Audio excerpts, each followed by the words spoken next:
ऐसा है, एक तो परमात्मा ने जो बारिश पा दी उसके कारण सारी फसलें गिर गई और खेतों में पानी खड़ा है।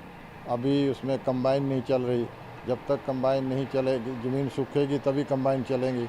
और वैसे भी फसल पानी में गिर के सारी ख़राब हो गई है। इसलिए किसान अभी कहाँ से वो लेके आएगा फसल को, जब तक अभी 5-7 दिन हफ्ता लगेगा। अभी अगर बारिश ना हुई आगे तो खेत सूखेंगे, फिर कंबाइन चलेगी, फिर फसल आएगी। और दूसरी बात यह है कि पहले पंजाब की फसल आती थी, पंजाब के कारण ये मंडी चलती थी। 60% माल पंजाब का आता था इस मंडी में और 40% अम्बाड़ा डिस्ट्रिक्ट का था। तो इसलिए अब वो माल आना बंद कर दिया सरकार ने, पोर्टल उनका अलग हो गया और अब मंडी खाली पड़ी है और अभी नरम है फसल, इसलिए किसान काट नहीं रहा। जब तक फसल नहीं सूखेगी तब तक किसान काटेगा नहीं। तो फिर सरकार को ये पंजाब वाली जो बाउंडेशन लगाई है हटानी चाहिए। इससे नुकसान है। नंबर एक सरकार को नुकसान है, क्योंकि टैक्स मिलता था सरकार को बड़ा भारी नुकसान है इससे। और दूसरा आड़ती को नुकसान है। इससे तो हर आदमी को नुकसान है। लेबर बेली बैठी है, लेबर को नुकसान है इससे। जो पंजाब का माल रोक दिया, इससे किसान को, लेबर को और सरकार को, तीनों को नुकसान है। आड़तियों को क्या फर्क पड़ रहा है इससे? आड़तियों को ये है कि उनका पैसा गया, वो यहाँ पे माल गिरते थे। और अम्बाड़ा जो है वो पंजाब के बॉर्डर पे है और पंजाब का जो 10-15 किलोमीटर का एरिया वो अम्बाड़े में आता था मंडी में, इसलिए ये मंडी खाली है। नुकसान है उससे आड़ती को, क्योंकि उसका पैसा गया हुआ। और दूसरी बात ये है, जो पेमेंट है ना, जो सरकार कहती है कि हम डायरेक्ट पेमेंट करते हैं किसान को, उससे तीन जगह नुकसान है जो डायरेक्ट पेमेंट करते हैं। एक तो बैंक को नुकसान है उससे, दूसरा उससे आड़ती को नुकसान है, तीसरा उसको जो ज़िम्मेदार है उसको नुकसान है। उसका कैसे नुकसान है? ज़िम्मेदार ने अपनी फसल पे लिमिट बनवा रखी है, मान लो 5 लाख की, और उसकी फसल होती है 3 लाख की।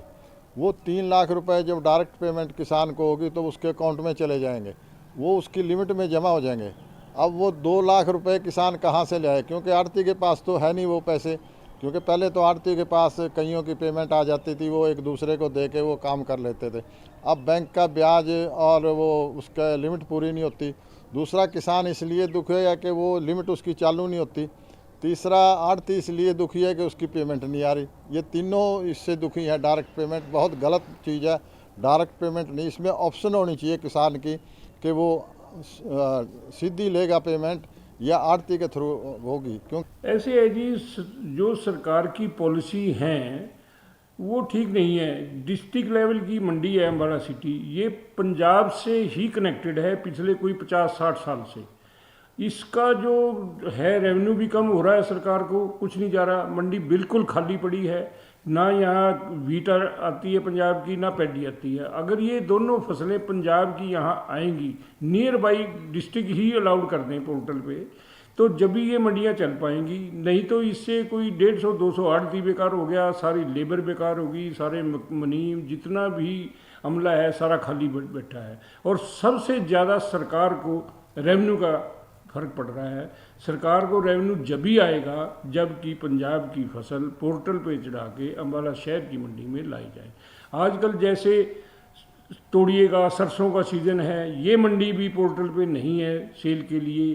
और डिस्ट्रिक्ट लेवल की मंडी तो सबसे पहले होनी चाहिए, जब भी ये मंडी कामयाब होएगी। इतनी बड़ी मंडी है सरकार की, सर इस मंडी से सरकार को इतना ज़्यादा रेवेन्यू आएगा भी कोई हिसाब नहीं है। पिछले रिकॉर्ड देख लिए जाए तो इसको पोर्टल पे लेके पंजाब की दोनों फसलें, वीट और पैडी या और भी जो फसलें हैं, वो इस पर अलाउड की जाए। अब तक हलचल शुरू हो जाती थी मंडी में, लेकिन आज इस बार खाली बिल्कुल जगह नहीं है। आजकल इतनी मंडी ओवर होती थी भी यहाँ पैर टेकने के लिए जगह नहीं है। बिल्कुल मंडी सुनसान है, कोई भी ढेरी वीट की नहीं है, यहाँ किसी फसल की नहीं है। तो यही हाल पैडी में रहता है।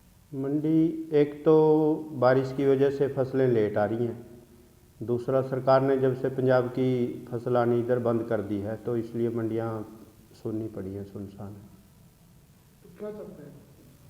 हम यही चाहते हैं भी सरकार ने पंजाब का जो सीमांत किसान है वो खोल देना चाहिए।